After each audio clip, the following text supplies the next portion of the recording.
আসসালামু আলাইকুম রহমতুল্লাহ। দাওয়াতি ইমানি বাংলাদেশ জিন্দাবাদ। আমাদের মৌলভীবাজার জেলা শাখা তাহরিয়া সুন্নি যুব সংগঠন, আমরা ইনশাল্লাহ এগিয়ে যাচ্ছি। ইনশাল্লাহ আমাদের এই কমিটিটা সফলতার দিক দিন দিন বাড়ছে।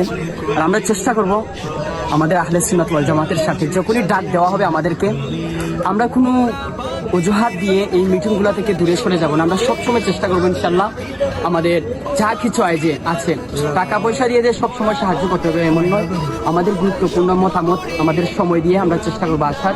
আর সবচেয়ে বড় কথা হচ্ছে আমরা যেন ভিতরে হিংসা না রাখি। আমাদেরকে কে কোন পদ দিয়েছে, আমাকে কেন সভাপতি দেওয়া হলো না, সেক্রেটারি দেওয়া হলো না, আমরা এই পদ নিয়ে আমরা হিংসাহিংসি করবো না। আমরা একটাই বলবো, আমরা কাউকে মাইনাস করতে চাই না। মাইনাস চাই, হিংসামুক্ত সিনিয়র চাই।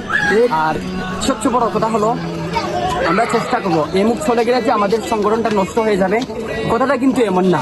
আমরা যদি চেষ্টা করি যে মৌলভীবাজার একটা সংগঠন করতে আহলে সুন্নাত ওয়াল জামাতের সাথে, আমরা ইনশাল্লাহ পারবো। কারণ রাসূল সাল্লাল্লাহু আলাইহি ওয়াসাল্লাম ১৫০০ বছর আগে ওনার নুরানি জবান মুবারক দিয়ে বলেছেন, মান জাদ্দা ওয়াজাদা, যে চেষ্টা করে সে পায়। আর আমরা চেষ্টা করব। কেউ যদি বলে আমি চলে গেলে সংগঠনটা হবে না, তাহলে ওটা ভুল। আর আমরা যদি বলি আমি পদক্ষেপ নেই, আমি মৌলভীবাজারের সংগঠন করব, ইনশাল্লাহ আমি যদি আমার ভিতর থেকে খালিস নিয়তে আমি চেষ্টা করি, ইনশাল্লাহ পৃথিবীতে এমন কোনো বাধা নেই যে এই সংগঠনটা টিকিয়ে রাখবে। ইনশাল্লাহ আমরা যদি চেষ্টা করি, আমরা আমাদের লোক সমাগম কম দেখে অনেকে হাসি ঠাট্টা করে, আমি বলবো এগুলা করবেন না। কারণ একটা গাছ কিন্তু হঠাৎ করে বড় হয়ে যায় না।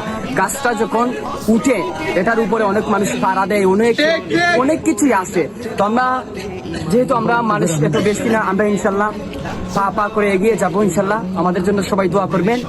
আর আমরা হিংসা বুকে না রেখে, হেরে যাবে সবার হিংসা, আমাদের প্রেমিকদের ভালোবাসা জিতে নিয়েই আমাদের মৌলভীবাজার দাওয়াত ইমানি বাংলাদেশ তাহরিয়া সুন্নি যুব সংগঠন ইনশাল্লাহ একদিন না একদিন হবে। ইনশাল্লাহ সবাই ভালো থাকবেন আর আমাদের সাথে থাকবেন। আসসালামু আলাইকুম ওয়া রাহমাতুল্লাহ।